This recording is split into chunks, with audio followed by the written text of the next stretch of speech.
ठीक है, तो आज का हमारा जो टॉपिक है, कल तक हमने पढ़ा था AWS को मैनेज करना और क्या कहते हैं ऑटो स्केलिंग वगैरह। बट आज का टॉपिक है उसको आगे कंटिन्यू करेंगे जो भी छूट गया।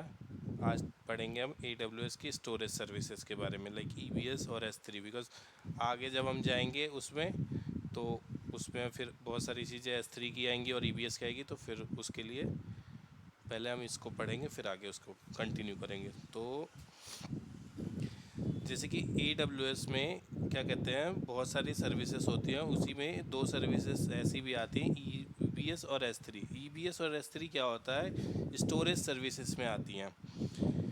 AWS बहुत टाइप के सर्विसेज को मतलब देता है, प्रोवाइड करता है स्टोरेज के लिए, जिसमें से दो सर्विसेज आती हैं, EBS और S3। ये हम क्यों यूज़ कर रहे हैं, बिकॉज ऑफ डिपेंड करता है use case to use case. EBS का यूज़ केस क्या होता है, ब्लॉक स्टोरेज को स्टोर करने के लिए होता है, और S3 का यूज़ होता है हमारा ऑब्जेक्ट को स्टोरेज को स्टोर करने के लिए। लाइक ब्लॉक स्टोरेज की अगर मैं बात करूँ तो जैसे कि डेटाबेस, कोई फाइल सिस्टम या कोई ऑपरेटिंग सिस्टम या फिर कोई OS का वॉल्यूम, ये किस में आता है, ये आता है EBS में। और अगर मैं ऑब्जेक्ट स्टोरेज की बात करूँ तो लाइक कोई लॉग फाइल, कोई इमेज फाइल, कोई वीडियो फाइल, ये सारी चीज़ें जो होती हैं ये आती हैं हमारी टेक्स्ट फाइल, ये सारी चीज़ें आती हैं हमारी S3 में स्टोर होती हैं। तो पहले हम स्टार्ट करते हैं EBS। EBS क्या होता है, EBS को मैंने बताया कि EBS हमारा जो EC2 इंस्टांस पे कनेक्ट होता है, जो हमारी मशीन, जैसे हम सपोज़ करो एक मशीन हम बनाते हैं, कोई भी हमारी फिज़िकल मशीन होती है, फिज़िकल मशीन में हम एक्सटर्नल USB डिवाइस या कोई एक्सटर्नल हार्ड ड्राइव या फिर कोई नेक्स्ट मतलब कोई हार्ड ड्राइव ही समझ लो, अगर हम लगाते हैं तो सेम टाइप का वर्क होता है EBS का। EBS क्या करता है, EBS जो है ब्लॉक लेवल का स्टोरेज करता है, जो EC2 इंस्टांस से कनेक्ट होता है, अटैच्ड होता है, और यह हार्ड डिस्क की तरह से बिहेव करता है। और इसकी जो वॉल्यूम है ना, ये परसिस्टेंट वॉल्यूम होती है। परसिस्टेंस वॉल्यूम मींस कि जैसे कि कल हमने देखा था कि वहाँ पे हमारी मशीन डिलीट हो रही थी, दोबारा बन रही थी, डिलीट हो रही थी, दोबारा बन रही थी। अब इस केस में सपोज़ करो आपका एक लाइव इंफ्रा में मतलब एक एप्लीकेशन रनिंग है, और वो मशीन पे सारे आपने यूज़र का डेटा, आपने क्या कहते हैं डेटाबेस, सब कुछ उसी मशीन पे बना रखा है, और जो भी लॉग्स वगैरह सेव हो रहे हैं मशीन पे, उसके एप्लीकेशन के लॉग वगैरह सेव हो रहा है मशीन पे, लोकल मशीन पे सेव हो रहा है। अब उस केस में क्या हो रहा है कि आपकी मशीन अगर डिलीट हो गई तो वो सारा डेटा भी डिलीट हो जाता है, बिकॉज मशीन जब डिलीट होती है तो उसके साथ जो EBS कनेक्ट होता है वो भी डिलीट हो जाता है। तो उस केस में क्या होगा, आपका तो लॉस हो जाएगा। सो यहाँ पे क्या होता है, EBS वॉल्यूम जब हम अलग से अटैच करते हैं तो वो डिलीट नहीं होता है, वो परसिस्टेंस वॉल्यूम होता है। लाइक हम उसको दूसरी जगह, जैसे हमारा एक होता है ना USB हार्ड ड्राइव होता है, या पेन ड्राइव समझ लो, पेन ड्राइव में हम कुछ भी डेटा रखते हैं अगर, तो अगर मशीन हमारी ख़राब भी हो गई तो कोई दिक्कत नहीं है, हमारे USB में सारा डेटा सेव होता है, हम दूसरी मशीन में लगाते हैं और सारा डेटा वापस हो जाता है। सेम टाइप से EBS भी होता है। EBS भी ऐसे ही काम करता है, परसिस्टेंट, उसको कहते हैं परसिस्टेंस वॉल्यूम। परसिस्टेंट वॉल्यूम, अगर मशीन डिलीट हो गई या स्टॉप हो गई, टर्मिनेट हो गई, कुछ भी हो गई, तो फिर से वो डेटा हम वापस ला सकते हैं, उसी हम कहते हैं परसिस्टेंस वॉल्यूम। और क्या कहते हैं, जो EBS होता है ना, EBS अलग अलग रीजन के अलग अलग अवेलेबिलिटी जोन में अवेलेबल होता है। लाइक अगर हम एक EBS इस वाले अवेलेबल, मतलब हमारा सब उसको हम AB साउथ वन में हम यूज़ कर रहे हैं, AB साउथ वन के सब मतलब AB साउथ वन के अवेलेबिलिटी जोन 1A में अगर हम यूज़ कर रहे हैं कोई चीज़, तो वो 1A में अवेलेबल रहेगा। अगर उसको हमें 1B में यूज़ करना है तो हमें दूसरा EBS वॉल्यूम क्रिएट करना पड़ेगा, और वो ऑटोमेटिक ही जनरेट होता है, हमें क्रिएट करने की ज़रूरत नहीं होती है। मींस हमारा जो रेप्लिकास क्रिएट होते हैं, अगर हम दूसरे अवेलेबिलिटी जोन में जाते हैं तो वहाँ पे हमारा दूसरा EBS वॉल्यूम हो जाता है। एक अवेलेबिलिटी जोन में एक EBS वॉल्यूम चलता है। EBS वॉल्यूम को हम यूज़ क्यों करते हैं, EBS वॉल्यूम को हम यूज़ इसीलिए करते हैं क्योंकि ये परसिस्टेंट वॉल्यूम है। EC2 के लाइफ साइकिल पे इसका कोई डिपेंडेंसी नहीं होती है। इसका क्या कहता है, हाई परफॉर्मेंस होता है, क्योंकि इसको हम अगर हम बूटिंग सिस्टम से अलग अगर करके कोई डेटा वगैरह कनेक्ट करके रख दे तो एक बार हमें डेटा सब कुछ मतलब एप्लीकेशन को सेटअप करना पड़ेगा और बार बार मल्टीपल टाइम हम उसको यूज़ कर सकते हैं। और बैकअप सपोर्ट करता है जो कि S3 में स्टोर होता है, इसका बैकअप S3 में स्टोर होता है। इंक्रिप्शन सपोर्ट करता है और स्केलेबल होता है, ईजिली स्केलेबल होता है। मीन्स अगर हमने 20 GB का EBS वॉल्यूम लिया और हमें बढ़ाना है कि नहीं 20 से नहीं 50 GB का हमें चाहिए, तो हम ईजिली स्केल कर सकते हैं विदाउट डाउन टाइम। उसके लिए हमें डाउन टाइम लेने की ज़रूरत नहीं पड़ती है। अब बात करते हैं EBS टाइप के ऊपर। EBS टाइप के कुछ टाइप्स होते हैं जैसे कि GP3, IO1, IO2, ST1, SC1। ये क्या होता है, ये टाइप्स हैं। अब क्या होता है ना, GP3 क्या होता है, जनरल SSD, जनरल पर्पस के लिए हम यूज़ करते हैं। जो हम जैसे लैपटॉप वगैरह में हम यूज़ करते हैं ना, जो SSD यूज़ करते हैं, तो जनरल पर्पस होती है वो SSD। तो उस केस को हम यहाँ पे AWS के उसमें GP3 कहते हैं। इसका क्या मतलब, इसका जो यूज़ होता है हम जनरली सिस्टम को बूट वगैरह कराने के लिए और नॉर्मल वर्कलोड वगैरह जो होते हैं उसके लिए करते हैं। IO1 और 2 क्या होता है, ये डेटाबेस के जो क्रिटिकल जल्दी जल्दी मतलब इनपुट चाहिए होता है, आउटपुट देना होता है, उस केस में बहुत जल्दी जल्दी रिक्वेस्ट आती है जिसमें, तो फास्ट होता है ये थोड़ा सा, इनपुट आउटपुट थोड़ा सा फास्ट होता है इसका, तो उस जगह पे हम यूज़ करते हैं। और जब हम बात करते हैं ST1 की, तो ये HDD होता है। HDD होता है, इसकी IO स्पीड लो होती, IOPS जो होता है इसका लो होता है। ये बिग डेटा लॉग को स्टोर करने में, बिग डेटा में वहाँ पे यूज़ होता है। और SC1 क्या होता है, वो होता है कोल्ड HDD।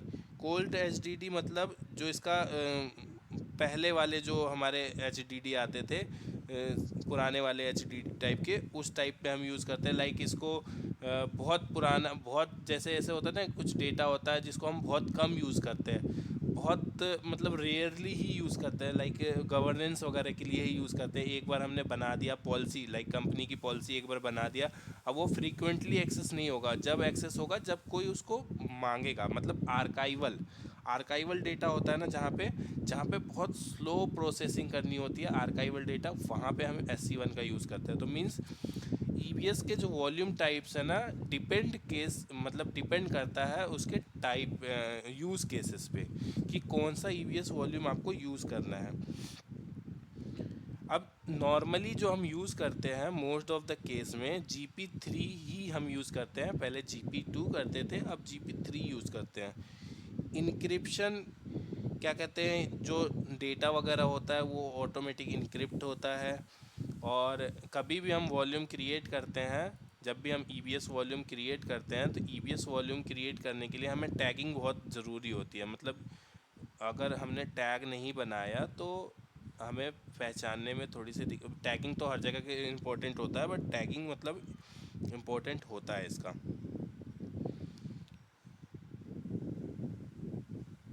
कुछ इसके की फीचर्स हैं, जैसे कि मैंने बताया था आपको पहले, ये देखो GP3 यहाँ पे दिख रहा है ना, टाइप इसका GP3 है, पहले से बने हुए हैं जो उसके टाइप GP3 है, 30 GB है, इन यूज़ में है, IOPS है। जैसे कि हमने बताया था EC2 में जैसे हम अपना इंस्टांस का टाइप सेलेक्ट करते हैं, उसमें जो भी फीचर्स जैसे होते हैं वैसे ही हम क्या कहते हैं यहाँ पे भी सिलेक्ट करते हैं अपना EBS वॉल्यूम का टाइप। तो देखो इसकी अवेलेबिलिटी ज़ोन मैंने बताया था कि हर अवेलेबिलिटी ज़ोन में ये अलग अलग होता है, एक सिंगल होता है। यहाँ पे देखो इसमें भी ऐसे ही होगा, अवेलेबिलिटी ज़ोन यहाँ पे अलग थी, यहाँ पे अलग है। ये दोनों अलग अलग वॉल्यूम है और दोनों अलग अलग उसमें है। इसके कुछ की फीचर्स होते हैं, जैसे कि इसका टाइप क्या होता है, ब्लॉक टाइप, ब्लॉक लेवल की चीज़ों को स्टोर करने के लिए हम यूज़ करते हैं। अवेलेबिलिटी क्या होती है, 1 अवेलेबिलिटी जोन में 1 अवेलेबल होता है। परसिस्टेंस वॉल्यूम होता है, और क्या कहते हैं, इनक्रिप्ट कर सकते हैं। और इसकी परफॉर्मेंस को हम कस्टमाइज़ कर सकते हैं, लाइक हम आईओ परफॉर्मेंस ले सकते हैं, आईओ परफॉर्मेंस नहीं ले सकते हैं, आर्काइवल डेटा ले सकते हैं, उस टाइप का होता है। और इसका यूज़ केस कहाँ पे होता है, इसका यूज़ केस होता है डेटाबेस क्रिएट करने में, ओएस की डिस्क को मतलब ओएस स्टोरेज के लिए, और ऐप्स को बनाने के लिए, ऐप्स का स्टोरेज अगर चाहिए वहाँ पे, लॉग वगैरह स्टोर करने के लिए बेसिकली EC2 में हम कनेक्ट करते हैं। और इसका जो स्नैपशॉट होता है वो S3 पे स्टोर होता है, और हम इसको मैनेज कर सकते हैं, इसको मॉनिटर कर सकते हैं एयर वॉच के थ्रू, और इसकी पॉलिसी हम क्रिएट कर सकते हैं IEM के थ्रू। वो सब हम आगे देखेंगे। अभी क्या करते हैं, अभी हमने इसको देख लिया, अब देखते हैं S3। S3 मैंने बताया था, S3 भी ऐसे ही होता है। S3 क्या होता है, S3 भी एक स्टोरेज टाइप होता है। S3 का फुल फॉर्म होता है सिंपल स्टोरेज सर्विस।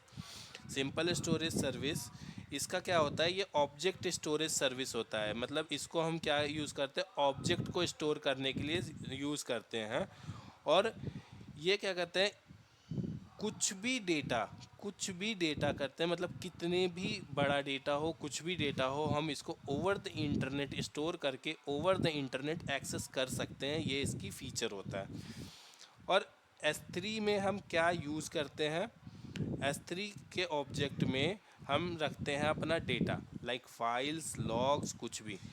और क्या करते हैं, हम की वगैरह हम स्टोर करते हैं, कुछ हमारी जो होती हैं वो सब हम स्टोर करते हैं, अपना बैकअप स्टोर करते हैं। और स्टैटिक फाइल्स, मतलब जैसे कि स्टैटिक वेबसाइट की फाइल्स होती हैं वो स्टोर करते हैं। कोई मीडिया होता है, लाइक इमेज हो गया, वीडियो हो गई, वो सारी चीज़ें हम स्टोर करते हैं इसको।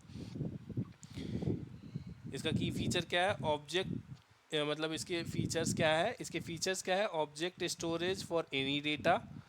ऑब्जेक्ट मतलब ये किसी भी डेटा का ऑब्जेक्ट स्टोरेज करता है। Store object in bucket, S3 क्या करता है, जो भी स्टोरेज क्रिएट करता है ना उसको एक बकेट क्रिएट करता है। S3 जो भी बनता है ना, तो बाय डिफ़ॉल्ट जब हम S3 बनाते हैं तो उसको AWS के टर्म्स में उसको हम बकेट कहते हैं।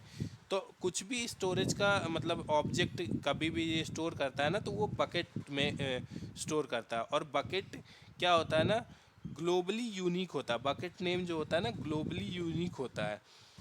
और access data from anywhere, like हम इसको ओवर द इंटरनेट कहीं से भी इसको डेटा को हम एक्सेस कर सकते हैं, बहुत फास्ट और रिलायबल होता है। S3 के कुछ की फीचर्स होते हैं, लाइक इसका जो अमेज़ोन कहता है कि इसके जो SLA टाइम है वो 99.9999% का है और स्केलेबल है। और इसको हम सिक्योर कर सकते हैं IAM के थ्रू, और बकेट पॉलिसी के थ्रू हम इसको सिक्योर कर सकते हैं। लाइक हम प्राइवेट डेटा या पब्लिक डेटा कुछ भी हम अपने यूज़ केसेस के अकॉर्डिंग इसको हम एक्सेस कर सकते हैं। स्टैटिक वेब होस्टिंग को एक्सेस, मतलब अभी ये स्टैटिक वेब होस्टिंग को भी सपोर्ट करता है। और हम क्या कहते हैं, इवेंट नोटिफिकेशन और ट्रिगर, लाइक अगर हमें कुछ इवेंट वगैरह कुछ हमारा सेव हो रहा है ना, तो उससे नोटिफिकेशन भी आता है और ट्रिगर भी करता है। ये S3 सपोर्ट करता है ये सारी चीज़ें। और बहुत सारे क्या कहते हैं, उसके साथ बहुत सारे सर्विसेज के साथ ये इको फ्रेंडली भी होता है। लाइक ये लैम्डा के साथ, क्लाउड फ्रंट के साथ, एथना के साथ, बहुत सारे सर्विसेज के साथ ये वर्क करके काम करता है। तो और फिर क्या होता है, S3 के कुछ क्लास होते हैं, S3 के ना कुछ क्लासेस होते हैं S3 के। जैसे कि S3 का क्लास होता है जो हमारा यूज़ केस पे डिपेंड करता है। लाइक अगर मैं बात करूँ S3 की क्लास की, तो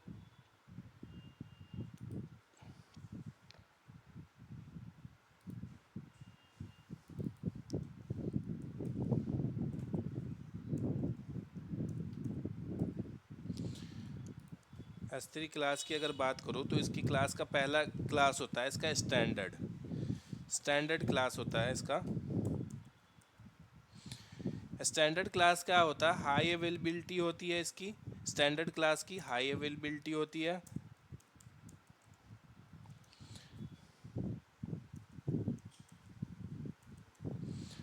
और क्या होता है, ड्यूरेबिलिटी होती है, परफॉर्मेंस, सब कुछ इसकी हाई होती है। दूसरा आता है IT, यानी कि इंटेलिजेंट थ्रिंग,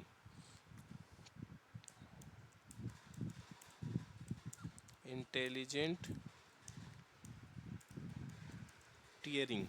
इंटेलिजेंट टीयरिंग क्या करता है कि ये ऑटोमेटिक अपने डेटा को मूव कर देता है अक्रॉस द टीयर। मतलब जैसा कि हमारा यूज़ केस होता है ना, हमारा डेटा का जो भी यूज़ केस होता है उसके अकॉर्डिंग इसके लाइफ साइकिल को ये ऑटोमेटिक ऑटोमेटिक उसको जो है क्या कहते हैं उस टीयर में मूव कर देता है। लाइक लाइफ साइकिल होती है ना, कुछ डेटा होता है हम जो फ्रीक्वेंटली यूज़ करते हैं, कुछ डेटा होता है जो महीने में हम एक बार यूज़ करते हैं, कुछ होता है जो हम क्या कहते हैं सालों में यूज़ करते हैं। तो उस केस में इंटेलिजेंट टीयरिंग क्या करता है, ऑटोमेटिक मूव करता है डेटा को।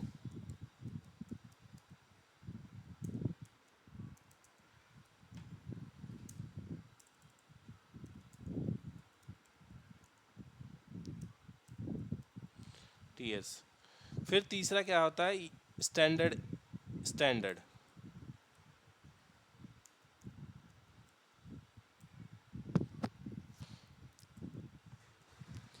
स्टैंडर्ड एआई क्या करता है कि और जैसे कि मैंने बताया ना, इंटेलिजेंट टीयरिंग क्या करता है कि ऑटोमेटिक मूव करता है डेटा अक्रॉस द टीयर्स। तो वन ऑफ द टीयर क्या आता है, स्टैंडर्ड। स्टैंडर्ड क्या करता है कि इनफ्रीक्वेंट डेटा को, जो डेटा हमारा बहुत कम यूज़ होता है, उस डेटा को हम यहाँ पे स्टोर करके रखते हैं। बेसिकली क्या बात कर रहे हैं, स्टोरेज साइकिल की हम बात कर रहे हैं, स्टोरेज क्लास की बात कर रहे हैं। स्टोरेज क्लास में मतलब क्या होता है, स्टोरेज का जो साइकिल होता है ना, जो हमारा कि हम ऑब्जेक्ट का जो साइकिल होता है कि मतलब हम उसको कैसे, लाइफ साइकिल कि हम उस डेटा को कैसे यूज़ कर रहे हैं, कितना फ्रीक्वेंट यूज़ कर रहे हैं उसको, तो उसके अकॉर्डिंग इसको ये कन्फिगर करता है। क्लासेस में डिवाइड करा गया है कि अगर हम कोई डेटा है जो हम फ्रीक्वेंटली यूज़ कर रहे हैं तो उसका कॉस्ट हमें, ऑब्वियस सी बात है, हमें ज़्यादा देना पड़ेगा। कोई डेटा है जो क्या कहते हैं हम बहुत कम यूज़ कर रहे हैं, तो हम उसका भी कॉस्ट सेम मतलब स्टैंडर्ड के डेटा के अकॉर्डिंग उसका कॉस्ट क्यों दें हम उसको, तो हम फिर अगर महंगा पड़ेगा ना वो, तो उसके लिए अमेज़ोन ने बहुत सारे क्लासेस बनाए और उस क्लासेस में कुछ टीयर्स ऐड करे। उस टीयर्स के अकॉर्डिंग, जिस टीयर में हम अपना डेटा रखते हैं उस टीयर के अकॉर्डिंग वो क्या कहते हैं हमें बिलिंग करता है। तो जैसा डेटा हम यूज़ करते हैं, जो हमारा डेटा का यूज़ केसेस होता है, उसके अकॉर्डिंग हम डेटा को उस टीयर में रखते हैं। तो उसी में से आता है स्टैंडर्ड और आता है स्टैंडर्ड एआई। स्टैंडर्ड आईए का मतलब क्या होता है कि इनफ्रीक्वेंट एक्सेस होता है, मतलब उसका फ्रीक्वेंसी, उसकी एक्सेस बहुत कम करते हैं हम, वो वाला डेटा हम यहाँ पे रखते हैं।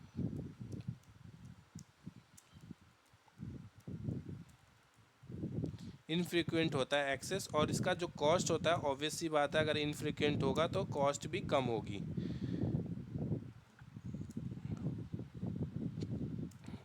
फिर होता है वन जोन। वन जोन आईए क्या होता है, ये क्या कहते हैं हमारा डेटा जो होता है ना, जैसे गवर्नमेंट का डेटा होता है या बहुत सारे ऐसे डेटा होते हैं जो मैं नहीं चाहता कि मेरे जोन से बाहर जाए, लाइक मेरे ही जोन में रहे, यहाँ से कहीं दूसरी जगह ना कोई एक्सेस कर पाए।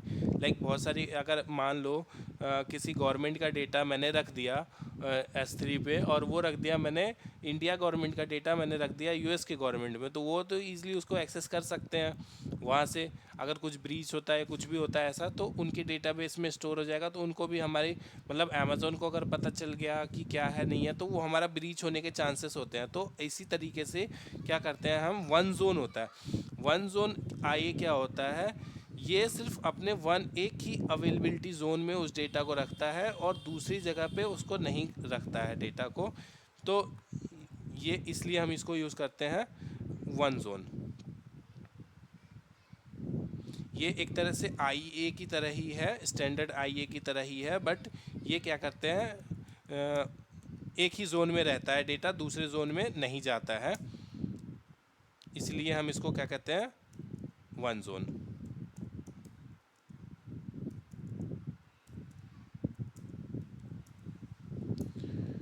फिर आता है हमारा ग्लेशियर। ग्लेशियर नाम से ही समझ में आ रहा है, ग्लेशियर। ग्लेशियर मतलब ग्लेशियर को बनने में बहुत टाइम लगता है, उसको बहुत दिन तक रहता है। पुराना डेटा, मतलब पुराना डेटा, मतलब जब हम वहाँ पे पुराना डेटा की हम बात कर रहे हैं, तो हम बात कर रहे हैं आर्काइवल डेटा, जो हम बहुत फ्रीक्वेंट यूज़ करते हैं, लाइक इनफ्रीक्वेंट हम यूज़ करते हैं उसको, लाइक 2 महीने में, 6 महीने में, साल भर में एक बार हम यूज़ करते हैं। उस डेटा को क्या कहते हैं, ये क्या कहते हैं, ग्लेशियर बोलते हैं। उस डेटा को ग्लेशियर बोलते हैं। और ये डेटा अगर हमें कभी एक्सेस करना होता है तो इसको हमें घंटों लग जाते हैं इस डेटा को एक्सेस करने में। तो इस डेटा में हम क्या रखते हैं, हम अपना बैकअप रखते हैं, कंप्लायंस की कुछ वो रखते हैं, वो सारी चीज़ें रखते हैं।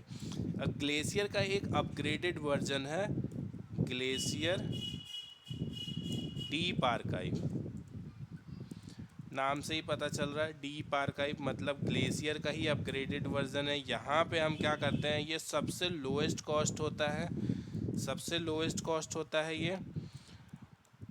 और इससे अगर हम डेटा अगर हमें रिट्रीव करना है तो क्या करते हैं, हमें घंटों लग जाते हैं। घंटों मतलब घंटों से अगर मैं बात करूँ तो मतलब एक डेटा अगर आपको चाहिए तो उसको 10-10 12-12 घंटे लग जाएंगे उस डेटा को आपको रिट्रीव करने के लिए। तो यहाँ पे अगर मैं कहूँ कि मैं अभिनव भाई की एक फ़ोटो डाल देता हूँ और उसको मैं डीप आर्काइवल में डाल देता हूँ और अभिनव भाई बोल रहे हैं कि भाई मुझे वो फ़ोटो देखनी है, तो अब वो फ़ोटो को एक्सेस करने के लिए मुझे क्या करना पड़ेगा, उसको आर्काइवल से बाहर लाना पड़ेगा और उसके लिए लगेंगे मुझे 1-2 क्या 5-6 घंटे। तो 5-6 घंटे मैं वेट करूँगा नहीं। तो उस केस में ये क्या होता है, बेसिक सी बात है, जैसा हमारा यूज़ केस होता है उसके अकॉर्डिंग हम डेटा रखते हैं। तो जैसा हमारा यूज़ केस उसके अकॉर्डिंग हम उसके डेटा स्टोरेज के डेटा क्लासेस, स्टोरेज क्लासेस को हम कैसे चूज़ करते हैं। स्टोरेज क्लास को हम चूज़ करते हैं हमारी जो हमारी ड्यूरेबिलिटी नीड होती है, एक्स और क्या कहते हैं फ्रीक्वेंसी होती है, डेटा को एक्सेस करने की फ्रीक्वेंसी। और ड्यूरेबिलिटी की मतलब इस डेटा के बगैर हमारा काम नहीं चलेगा या इस डेटा के बगैर हमारा काम चल जाएगा, जैसा भी होता उस केस के अकॉर्डिंग हम क्या करते हैं, यहाँ पे हम अपना इसके स्टोरेज के क्लास को चूज़ करते हैं। अब इसमें मेरे ख्याल से और कुछ भी नहीं है ऐसा कि जो अभी बताया जा सके। और हाँ, S3 की सिक्योरिटी जो होती है ना, क्या होती है, बाय डिफ़ॉल्ट सारे डेटा को ब्लॉक करके रखती है। By default public access block होता है। S3 का कुछ भी हम बकेट में अपलोड करते हैं ना, तो बाय डिफ़ॉल्ट वो पब्लिकली ब्लॉक होता है। इसको हम एक्सेस कर सकते हैं बट हम पब्लिकली एक्सेस नहीं कर सकते हैं। और इसमें आता है एक S3 वर्जनिंग, चलो वो हम आगे देखते हैं। S3 वर्जनिंग हम आगे देखते हैं।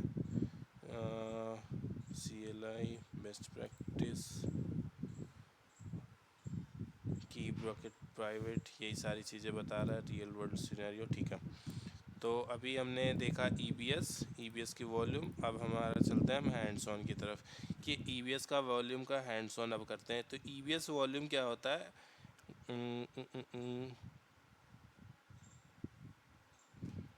यहाँ तक कुछ डाउट है तो फिर आगे बढ़ते हैं फिर उसके बाद।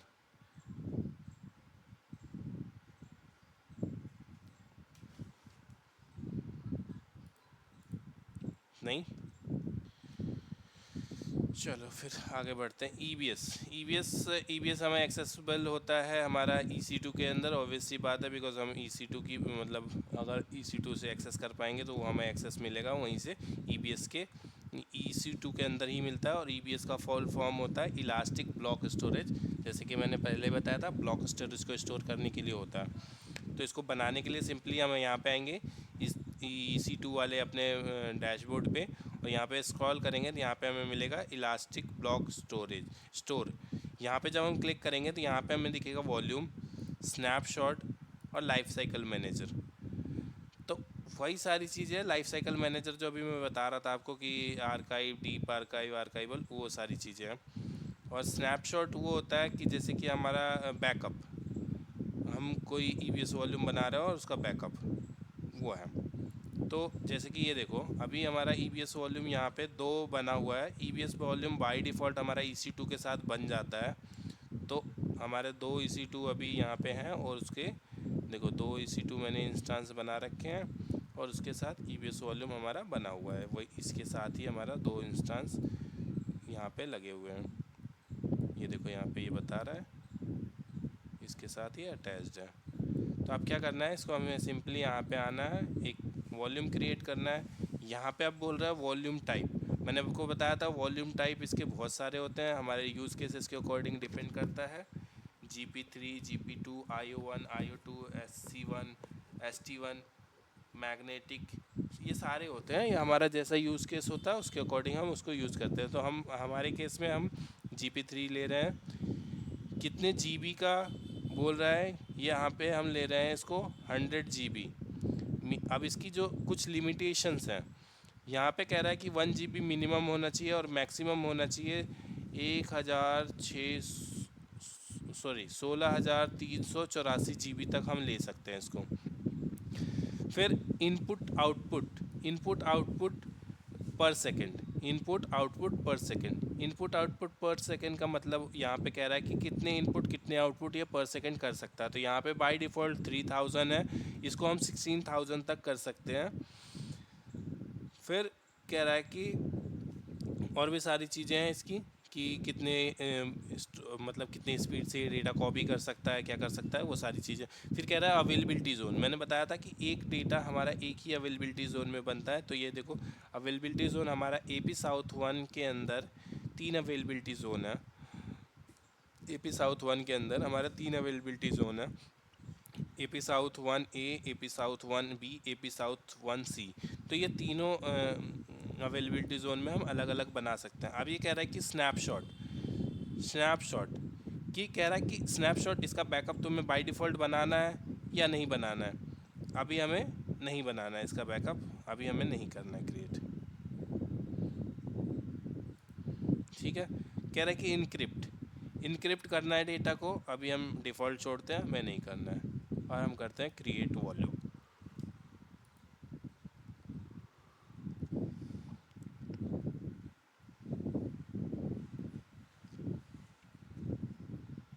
हमारा देखो ये वॉल्यूम क्रिएट हो गया। अब एक हम पहले ना इसको समझने के लिए एक EC2 इंस्टेंस बनाते हैं, उसके बाद हम इसको देखेंगे। एक EC2 इंस्टेंस बनाते हैं। यहाँ पे पहले लॉन्च टेम्पलेट है हमारा ना बना हुआ, लॉन्च टेम्पलेट के थ्रू बनाते हैं।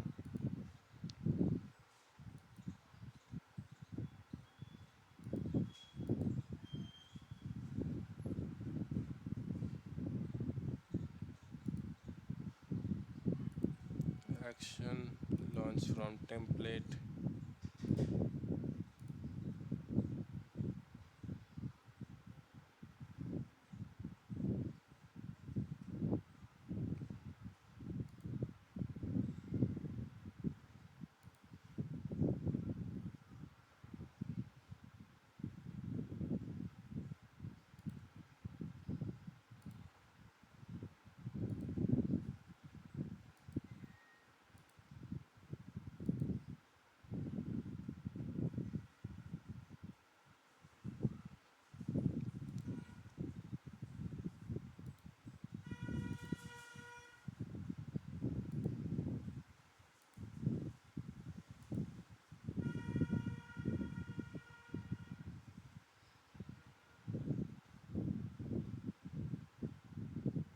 यहाँ पे भी देखो जब हम बनाते हैं तो कहता है EBS वॉल्यूम यहाँ पे आता है, कितनी GB हमें रखना है, 8 GB, और ये सब सारी चीज़ें यहाँ पे पूछता है, वही सेम चीज़। हम इसको बनाते हैं।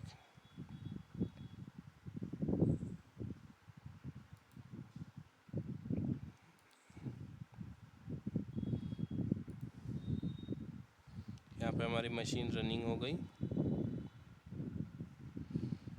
अब इसको हम कनेक्ट करते हैं।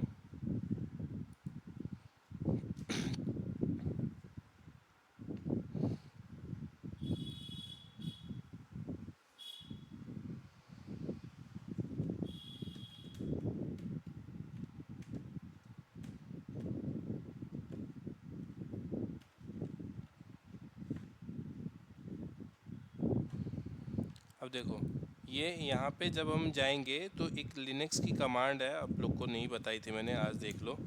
ये कमांड है इसकी, लिनक्स की कमांड आती है इसकी lsplk।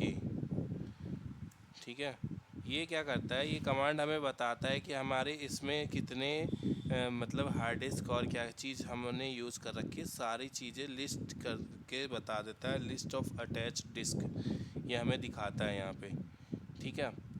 तो अभी इसमें ना बहुत सारी चीज़ें हैं, जैसे कि इसको मैं बड़ा करता हूँ थोड़ा सा।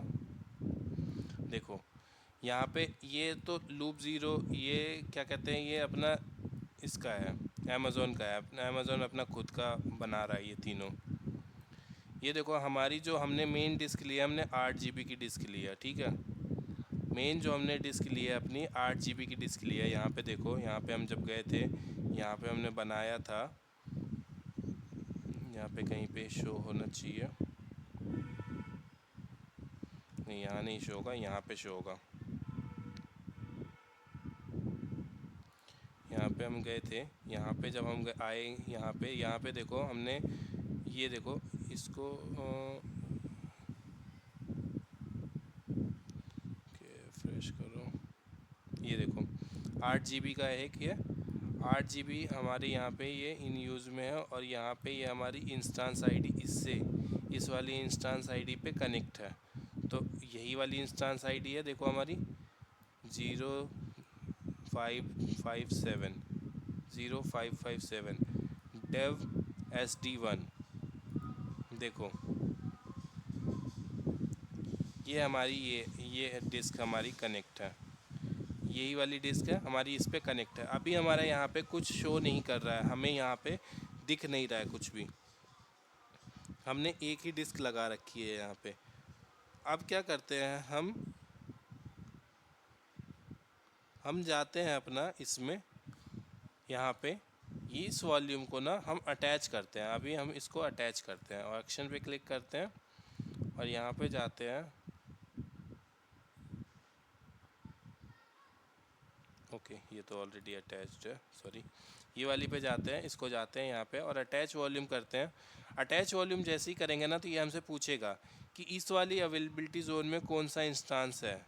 ओके ओके, ये हमारी अवेलेबिलिटी जोन गलत ले लिया हमने, तो इसकी वजह से ये इस पे कनेक्ट नहीं हो पाएगा, बिकॉज मैंने बताया था ना कि सेम जोन में होना चाहिए। ओके, इसको हमें पहले देखना पड़ेगा कौन सी अवेलेबिलिटी जोन में है, उसको हमें वहाँ पे बनाना पड़ेगा।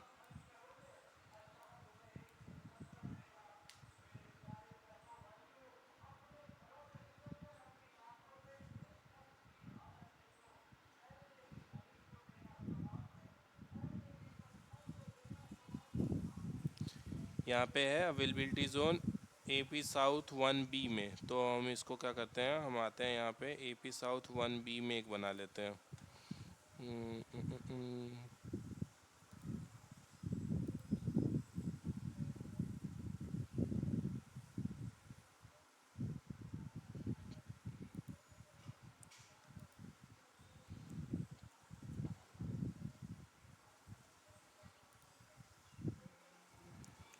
जल्दी से बना लेते हैं AP साउथ 1B डिफ़ॉल्ट 100, सब कुछ डिफ़ॉल्ट, ठीक है।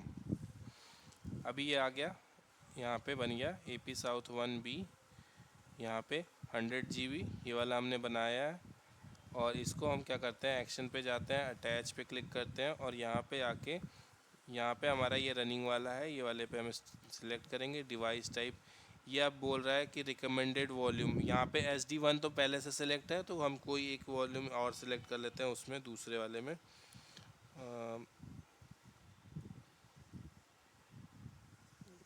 Data data data data SV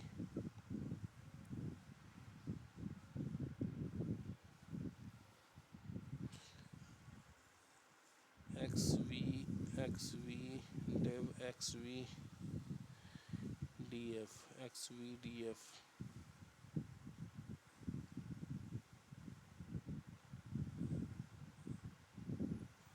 ऊपर गया शायद, ऊपर गया शायद। ये रहा XVDBF है।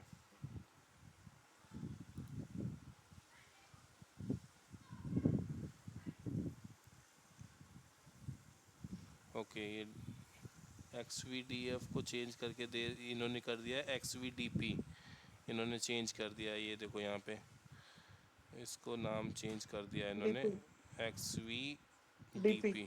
हाँ,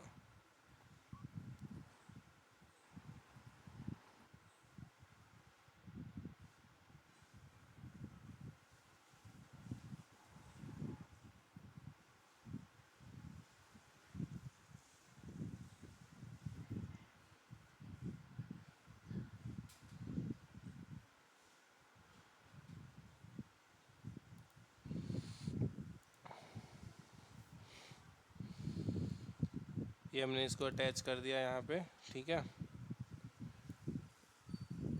यहाँ पे देखो ये अटैच हो गया, ये देखो यहाँ पे दिखा रहा है ये अटैच है HBDF में। और यहाँ पे हम आएंगे, फिर से ये कमांड चलाएंगे, देखो ये रहा 100 GB हमारा और अटैच हो गया। ठीक है, तो इसी तरीके से हम अटैच करते हैं। अगर इसके अंदर कुछ भी डेटा अगर हम रखते, कुछ भी करते, तो वो सारा चीज़ें हम दूसरी जगह पे भी देख सकते थे। ठीक,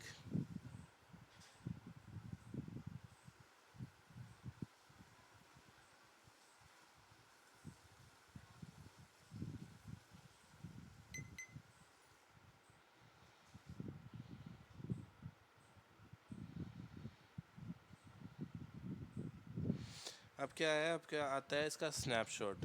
इसमें और कुछ है नहीं ज़्यादा। इसका स्नैपशॉट लेते हैं, यहाँ पे गए, एक्शन पे गए, क्रिएट स्नैपशॉट, डिस्क्रिप्शन जो भी दिया, दिस इज स्नैप। ठीक है, इसका डिस्क्रिप्शन दे दिया और नेक्स्ट क्रिएट स्नैपशॉट। अब क्या करेगा, कुछ नहीं करेगा, ये इसका स्नैपशॉट बना देगा एक दूसरा। यहाँ पे ही देखो, यहाँ इसके अंदर ही एक स्नैपशॉट दिखने लगेगा, इसका बैकअप है ये। ठीक है, अगर ये हम बन गया, ये बन जाएगा जैसे, इसको अगर हम डिलीट भी कर देते हैं ना, तो इस वाले स्नैपशॉट से फिर से हम एक मतलब दूसरा वो क्रिएट कर सकते हैं, EBS वॉल्यूम।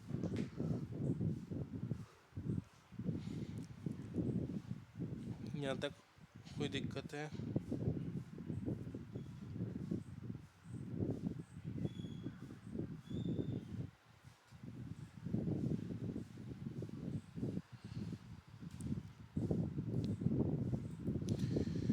ठीक है, ये हो गया कंप्लीट है, स्नैपशॉट कंप्लीट हो गया। अब यहाँ पे कुछ नहीं करना है, यहाँ पे यहाँ आना है, यहाँ पे फिर जाना है, यहाँ पे करना है कि क्रिएट वॉल्यूम फ्रॉम स्नैपशॉट।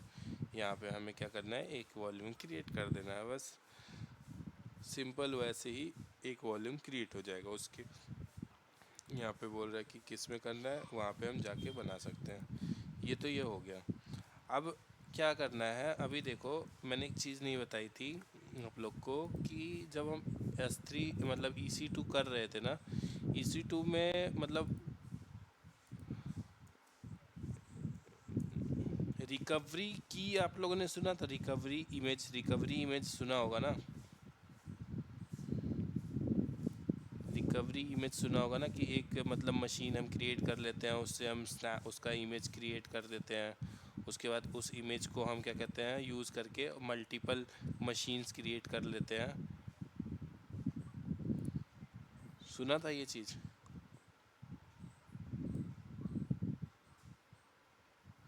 चलो ठीक है। अभी देखो यहाँ पे मैंने ना एक मशीन, अभी जैसे नॉर्मली यहाँ पे मैंने मशीन बनाई है। यहाँ पे मैं अगर देखो sudo su करूँगा, और यहाँ पे मैं अगर देखूँगा कि डॉकर हमारा इंस्टॉल है, तो डॉकर हमारा इंस्टॉल नहीं है। ठीक है, जेनकिंस हमारा इंस्टॉल है, जेनकिंस हमारा इंस्टॉल नहीं है। बट यहाँ पे जो मैंने मशीन बना रखी है ना, ये वाली मशीन, इसको मैं स्टार्ट करता हूँ।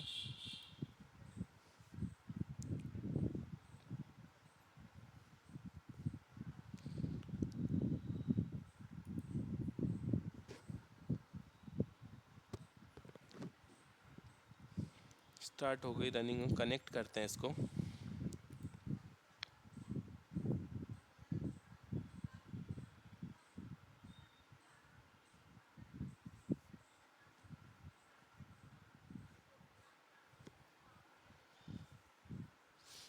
कनेक्ट किया, यहाँ पे देखो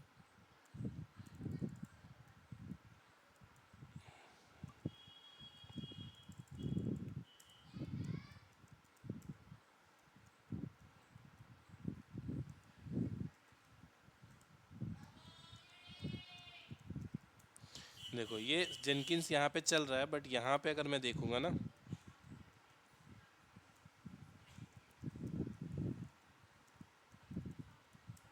यहाँ पे जेनकिंस नहीं है। अब क्या करना है हमको, यहाँ पे ये वाली मशीन है ना, ये वाली मशीन से हमें ना एक इमेज क्रिएट करेंगे। इस वाली मशीन से इमेज क्रिएट करेंगे। कैसे करेंगे, यहाँ पे जाएंगे, इमेज एंड टेम्पलेट क्लिक करेंगे, क्रिएट इमेज। ठीक है, इमेज का नाम जेनकिंस इमेज दे दो।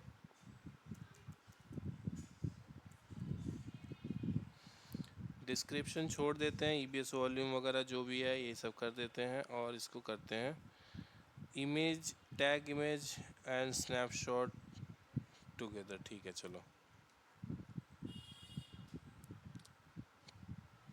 यहाँ पे क्या किया इसने, एक EMI क्रिएट कर दी। देखो एक EMI हमारी बना दी इसने, हमारे लिए एक EMI बना दी इसने। अब क्या करना है, इस EMI से हमें एक मशीन क्रिएट करनी है। ठीक है, अब जब भी हम एक मशीन क्रिएट करेंगे ना, इस वाली EMI से हम क्रिएट करेंगे। तो अब क्या करना है, इस वाली मशीन से जब हम एक EMI, इस वाली EMI से जब हम एक मशीन क्रिएट करेंगे ना, देखो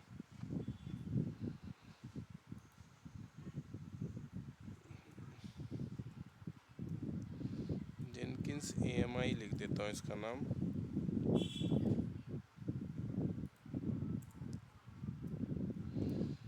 और ये मशीन की सिलेक्टेड है सब कुछ। यहाँ पे बोल रहा है कि अगर आपको कुछ सिलेक्ट अलग से करना है तो आप कर सकते हो, बट बाकी सब कुछ सिलेक्ट है। ये करके हमने क्या किया, लॉन्च इमेज।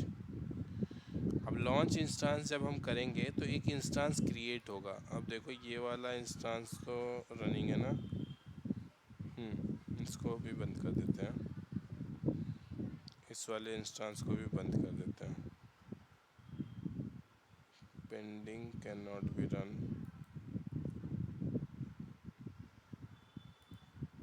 EMI पेंडिंग है क्या अभी? ओके, EMI अभी क्रिएट हो रहा है, इसको टाइम लगेगा बनने में।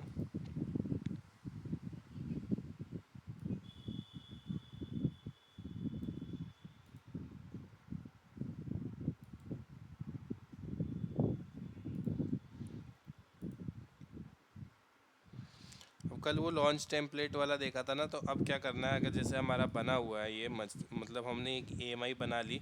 अब क्या करेंगे, हम कुछ भी नहीं करेंगे, EMI से हम डाल देंगे लॉन्च टेम्पलेट में। तो जब भी हमारी मशीन बनेगी तो हमारा सारा कुछ सॉफ्टवेयर इंस्टॉल्ड मिलेगा, उसमें सब कुछ इंस्टॉल होके रहेगा। उसके बाद क्या करेंगे, हमारा जो डेटा है, डेटा हमने बना रखा है इसमें अपना EBS वॉल्यूम के उसमें, और उस डेटा को हम उसमें अटैच करते जाएंगे। बस अटैच करते जाना है, और वो हमारा क्या कहते हैं, डेटा जब भी बनेगा तो हमारा डेटा भी आता रहेगा। तो इस तरीके से हम हाई अवेलेबिलिटी कुछ भी हमारा एप्लीकेशन होता है तो उसको हम यूज़ करते हैं।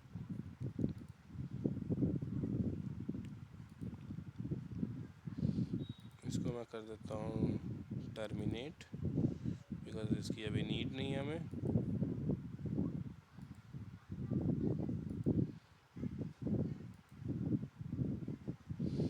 EMI पे जाते हैं, EMI हमारी सक्सेसफुली क्रिएट हो गई, नहीं हुई अभी।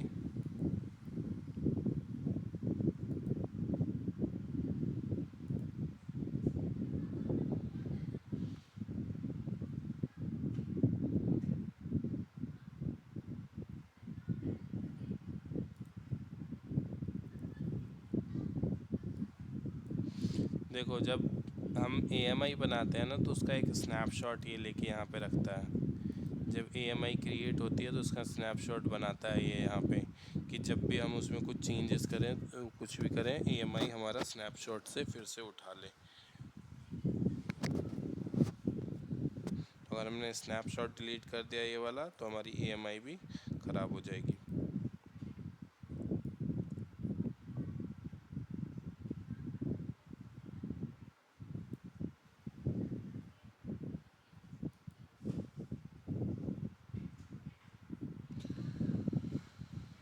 चलो इसको बनने देते हैं थोड़ी देर, इसको भी छोड़ देते हैं। यहाँ पे हम आते हैं S3 को देखते हैं। S3 हमारा, इसको हम देखते हैं। S3 क्या है? S3 मैंने बताया था वही सेम चीज़, ब्लॉक स्टोरेज वगैरह स्टोर करने के लिए होता है, डेटा फाइल्स वगैरह। उसके जो भी हमारा कंटेनर, जब भी हम कुछ भी बनाते हैं ना S3 को, कुछ भी हम अगर स्टोर करते हैं ना तो वो बकेट के अंदर स्टोर होता है। बकेट इन द सेंस एक हमारा फोल्डर टाइप का समझ लो, एक फोल्डर बकेट के अंदर फिर फोल्डर, मतलब हमारा जो S3 जो होगा ना, हमारा S3 बनेगा हमारा एक बकेट, और मतलब एक सपोज करो एक हार्ड डिस्क समझ लो, एक हार्ड डिस्क के तौर पे समझ लेते हैं इसको कि हार्ड डिस्क हो गया, वो हमारा हो गया S3 बकेट, और उसके अंदर जो भी हम फोल्डर्स वगैरह वो सब बनाते हैं नॉर्मल वैसे ही। तो जब भी हम S3 बनाते हैं तो क्या बनता है? S3 बकेट बनता है एक।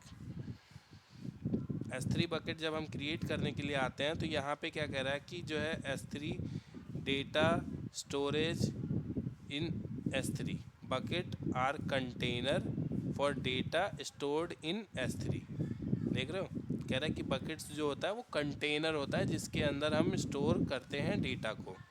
फिर ये कह रहा है बकेट का टाइप जनरल पर्पस हमें यूज़ करना है। जनरल पर्पस कुछ भी अभी हमें मतलब उसमें कुछ ऐसा यूज़, मतलब उसके बकेट का कुछ अभी कुछ अलग यूज़ केस नहीं है, सिर्फ जनरल पर्पस यूज़ कर रहा है। फिर कह रहा है बकेट नेम मस्ट भी 3 से 63 कैरेक्टर तक का होना चाहिए, यूनिक होना चाहिए विद इन ग्लोबली यूनिक होना चाहिए। मतलब हम कुछ भी ऐसा नहीं है कि हम कुछ भी नाम दे सकते हैं, एक यूनिक होना चाहिए, ग्लोबली यूनिक होना चाहिए। Bucket name must also begin and and with character और नंबर। बकेट का नाम जो होना चाहिए स्टार्ट होना चाहिए और एंड होना चाहिए नंबर से या लेटर से। वैलिड कैरेक्टर जो है क्या है? स्मॉल ए से लेके कैप स्मॉल जेड तक है, और 0 से 9 तक है, और डॉट है और हाइफन है। बस इतने ही कैरेक्टर इसके अंदर वैलिड हैं। अगर इसके अलावा कुछ और हम लेते हैं तो वो वैलिड नहीं होगा। लाइक देखो, जैसे कि मैंने लिखा इसको, ये न्यू, अब ये चेक करेगा कि वैलिड है इसका नाम या नहीं।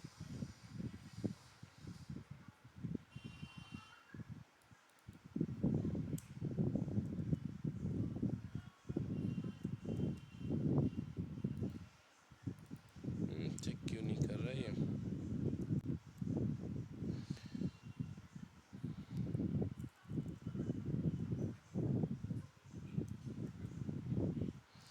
उसके बाद कह रहा है ACL मतलब एक्सेस कंट्रोल लिस्ट होती है, बकेट की एक्सेस कंट्रोल लिस्ट होती है। मैंने बताया था कि बाय डिफ़ॉल्ट जो एक्सेस हमारा होता है ना, मतलब कुछ भी पब्लिक एक्सेस ब्लॉक होता है तो ये हमारा यहाँ से मैनेज होता है। अब कह रहा है कि यहाँ पे control ownership of object retain in bucket, कि आप इसके बकेट के अंदर जो कुछ भी ऑब्जेक्ट, मतलब कुछ भी लाइक फोल्डर बनाओगे, कुछ भी फाइल स्टोर करोगे, उसका जो क्या कहते हैं ओनरशिप आप अपने पास रख सकते हो from AWS account and use access control list. यहाँ पे कर सकते हो, आप यूज़ कर सकते हो इसको। एक्सेस कंट्रोल लिस्ट डिसेबल्ड है, यहाँ पे क्या कहता है अमेज़ॉन बाय डिफ़ॉल्ट इसको डिसेबल करके देता है कि आप खुद से मत करो, पॉलिसी के थ्रू ही करो। तो इसको अभी हम छोड़ देते हैं। अभी यहाँ पे कह रहा है ब्लॉक पब्लिक एक्सेस सेटिंग, मैंने बताया था बाय डिफ़ॉल्ट सारा पब्लिक एक्सेस ब्लॉक्ड होता है। बकेट वर्जनिंग क्या होता है? बकेट वर्जनिंग में ऐसा होता है कि जैसे कि कुछ हम स्टोर करते हैं ना, कि अभी मैंने एक फ़ाइल अपलोड करा, जैसे गिट में हम करते थे वर्जनिंग कंट्रोल होता है, उसी तरीके से वर्जनिंग होता है। एक ही फाइल के मल्टीपल वर्जन्स क्रिएट हो जाते हैं यहाँ पर भी। यहाँ पे एक ही फाइल के मल्टीपल वर्जन्स क्रिएट हो जाएंगे। लाइक एक फ़ाइल अगर मैंने अपलोड करी, दोबारा से वही फाइल मैं अपलोड करूँगा तो उसका वर्जन अपलोड हो जाएगा वहाँ पे दूसरा। तो ये होता है वर्जनिंग। अगर मैं इसको इनेबल करके रखूँगा तभी वो वर्जनिंग इनेबल होगी, अगर डिसेबल्ड रहेगा तो डिसेबल्ड रहेगी। बाय डिफ़ॉल्ट इसको डिसेबल्ड रहता है, ये रहने देते हैं। इनक्रिप्शन बोल रहा है, इनक्रिप्शन की कई सारे टाइप होते हैं। सर्वर साइड इनक्रिप्शन जो मतलब अमेज़ोन खुद प्रोवाइड करता है वो वाला है। ये थोड़ा सा उसका एडवांस है, और ये डुअल लेयर है, सबसे ज़्यादा एडवांस है। उसी तरीके से फिर बकेट की होती है, ये सब अभी मतलब इसके अंदर वही मतलब की इंक्रिप्शन कीज़ वगैरह जो होती है वो सारी की होती है। और इसके अंदर एडवांस सेटिंग में के अंदर देखो ऑब्जेक्ट लॉक, वही मतलब कि आप इसको डिलीट कर सकते हो या फिर नहीं कर सकते हो, लॉक उसको लॉक कर देता है।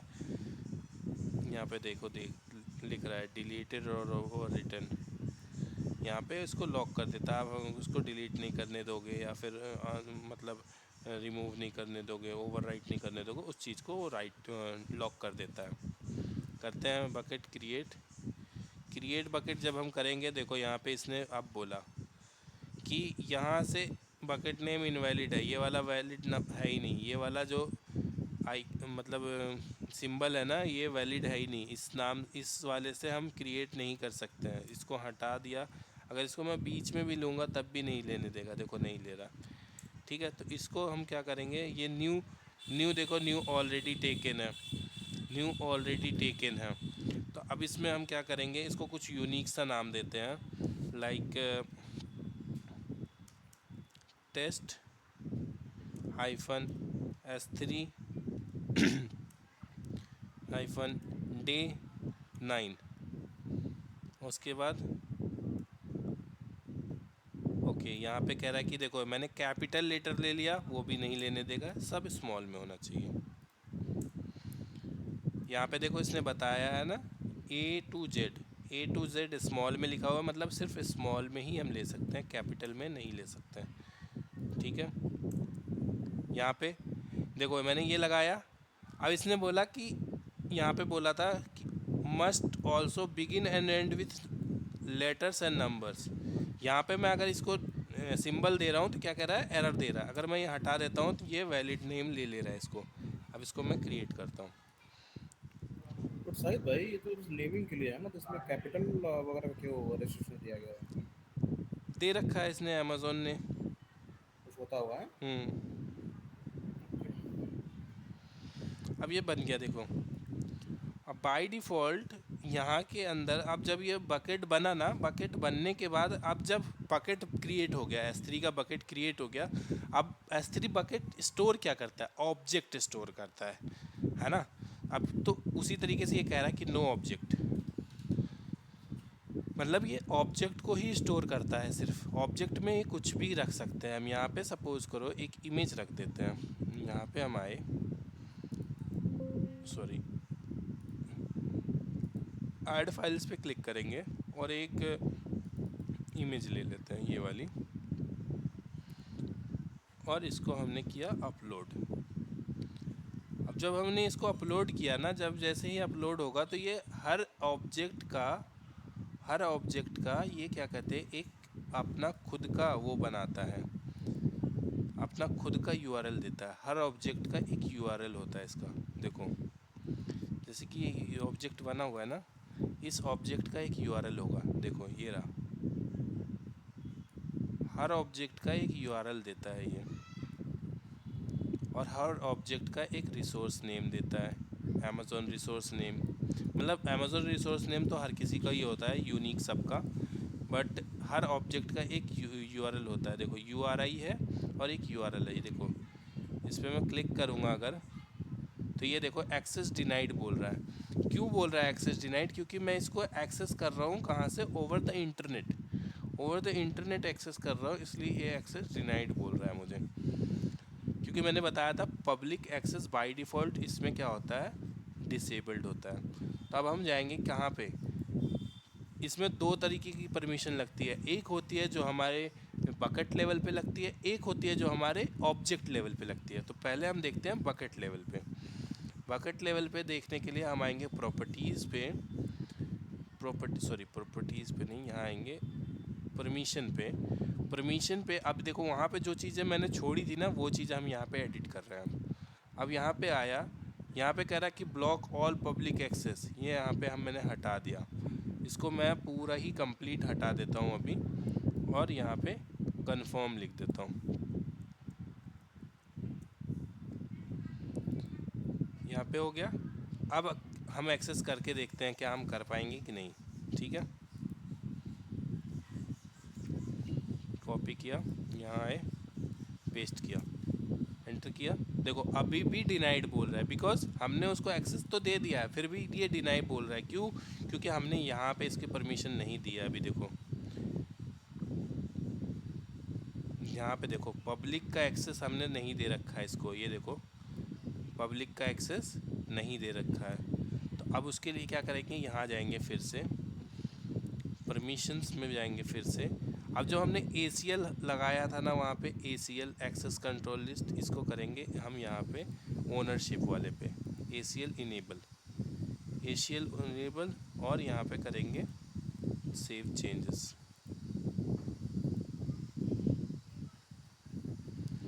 अब जैसे ही हमने सेव चेंजेस किया, यहाँ पे ये हमें एक्सेस दे देगा इसको चेंज करने का। अब यहाँ पे गए, यहाँ पे मैं गया, लिस्ट नहीं सॉरी रीड कर सकता है बकेट के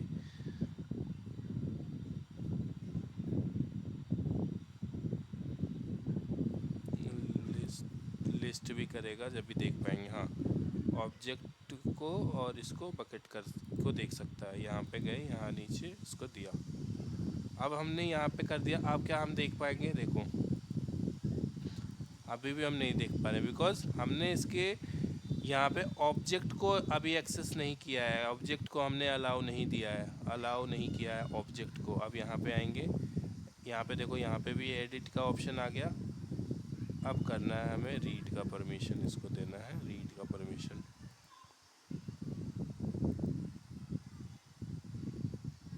अब देखो ठीक है। अब ये URL से आप लोग भी देख पाओगे, देखो एक्सेस करके।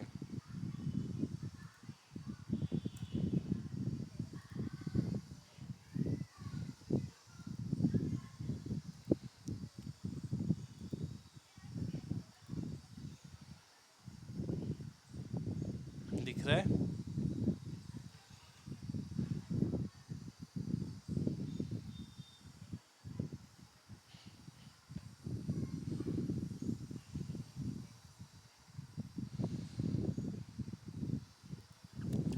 अब इसके अंदर एक और चीज़ आती है, देखो प्रॉपर्टीज़ में हम जब जाएंगे, यहाँ पे आएंगे, लास्ट में आएंगे, बिल्कुल लास्ट में, तो ये क्या कह रहा है, static website hosting. Static website hosting क्या कह रहा है कि यहाँ पे कह रहा है कि इनेबल अगर हम कर देते हैं इसको, और यहाँ पे क्या कह रहा है कि index.html, यहाँ पे हम दे देते हैं index.html, इसको हम दे देते हैं और करते हैं सेव चेंजेस।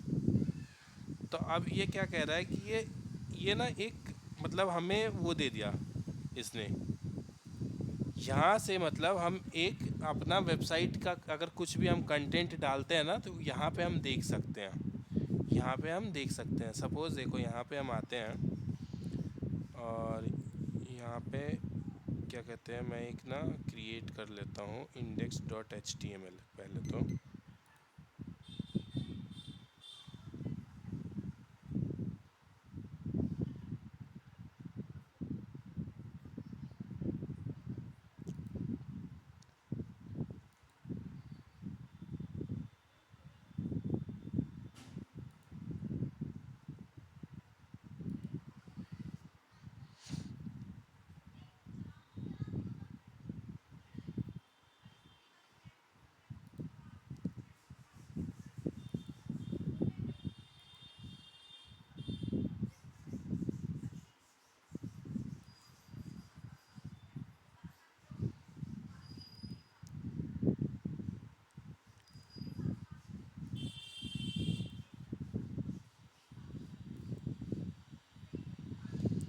यहाँ पे कर दिया मैंने index.html,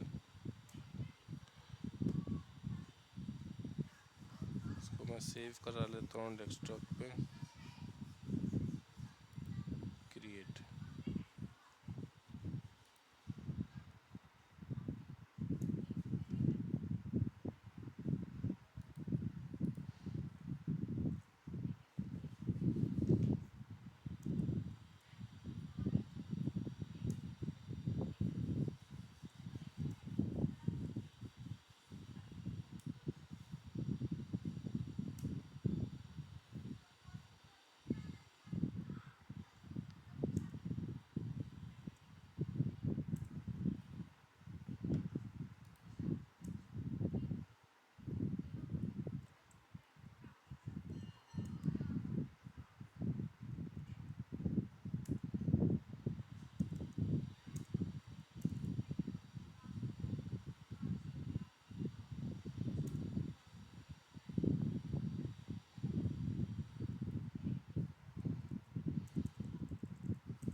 कर दिया सेव,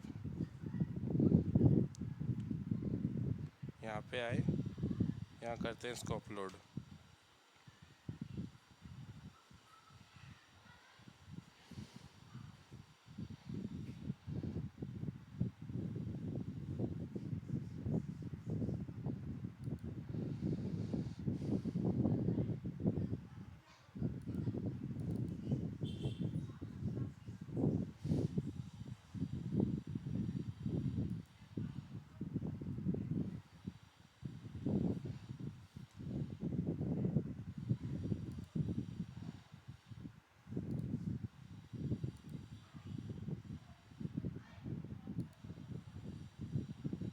प्रॉपर्टीज़, ओके, यहाँ पे खुला हुआ है, यहाँ पे जाते हैं।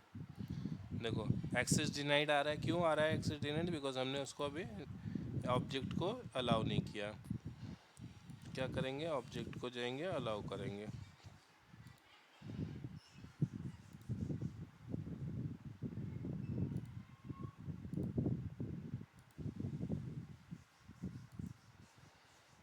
ऑब्जेक्ट अलाउड, अब यहाँ पे जाते हैं, देखो ठीक है।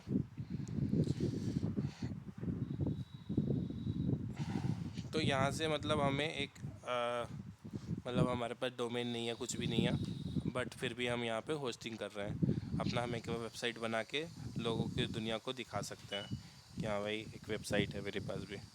ठीक है, यहाँ तक कोई डाउट?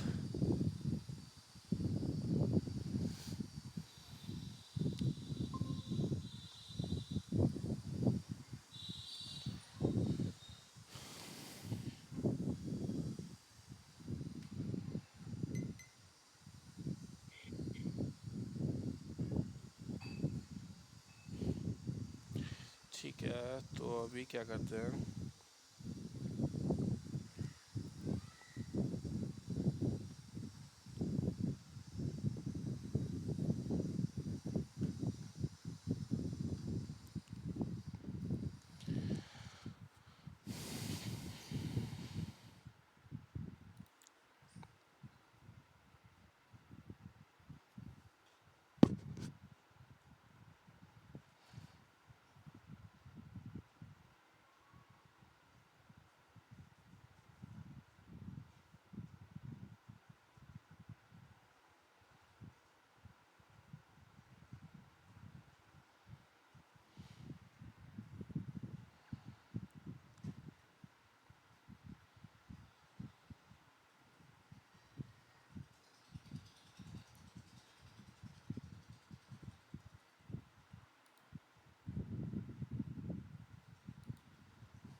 या तो कुछ डाउट हो तो पूछ लो, पता नहीं है क्यों लॉग आउट हो गया।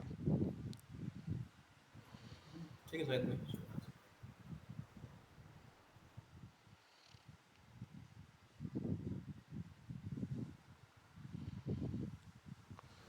हाँ तो अभी वो बच रहा था ना एक क्या कहते हैं इमेज वाला, वो देख रहे थे हम। क्या करना है, EC2 पे आना है, यहाँ पे देखना है EMI हमारी क्रिएट हुई कि नहीं हुई।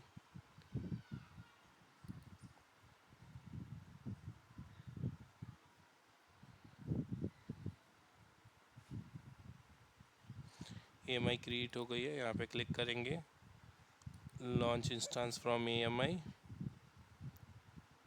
यहाँ पे नाम दे देंगे कि EMI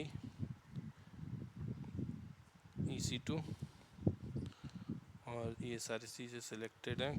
तो यहाँ पे स्क्रॉल करेंगे, की पेयर इसको देंगे बस,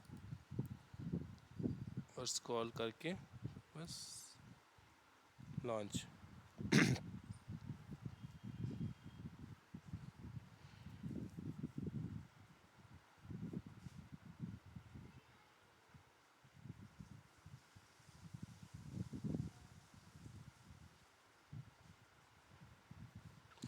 अब देखो हमारा इंस्टेंस यहाँ पे क्रिएट हुआ, ये वाला, रिफ्रेश करो, हाँ EMI EC2। यहाँ पे गए, इसको कनेक्ट करेंगे और देखेंगे यहाँ पे हमारा जेनकिंस था ना, उसमें जेनकिंस इंस्टॉल है कि नहीं है।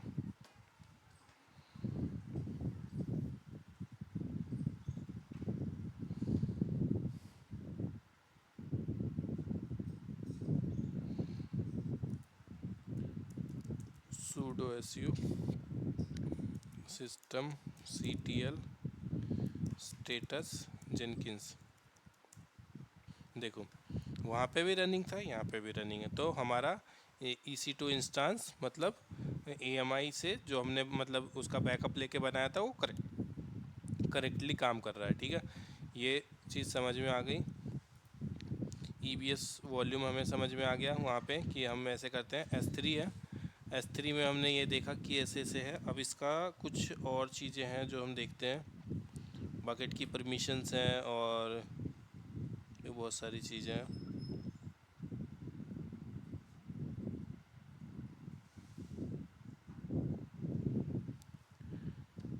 यहाँ पे गए,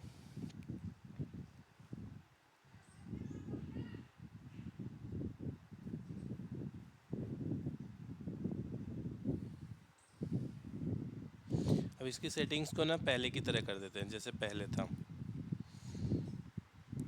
बस मैंने आप लोग को दिखाने के लिए किया था, बट इसको क्या कहते हैं हम पहले की तरह से कर देते हैं, जैसे कि हमारा पहले था उस तरीके से कर देते हैं। हम ब्लॉक कर देते हैं इसको, सेव चेंजेस, कन्फर्म,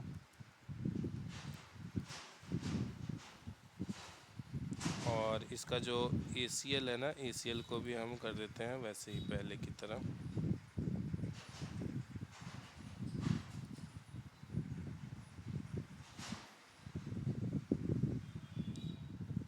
ACL को एडिट करके हम दे देते हैं इसको ही।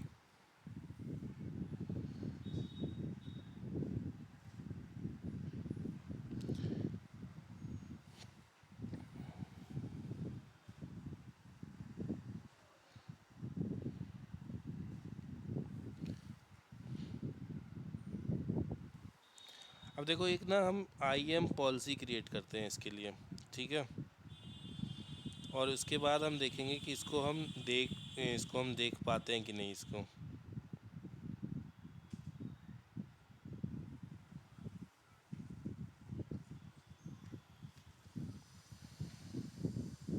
या फिर इसको किसी और दिन करते हैं, छोड़ो, नहीं तो फिर अभी ज़्यादा हो जाएगा, है ना।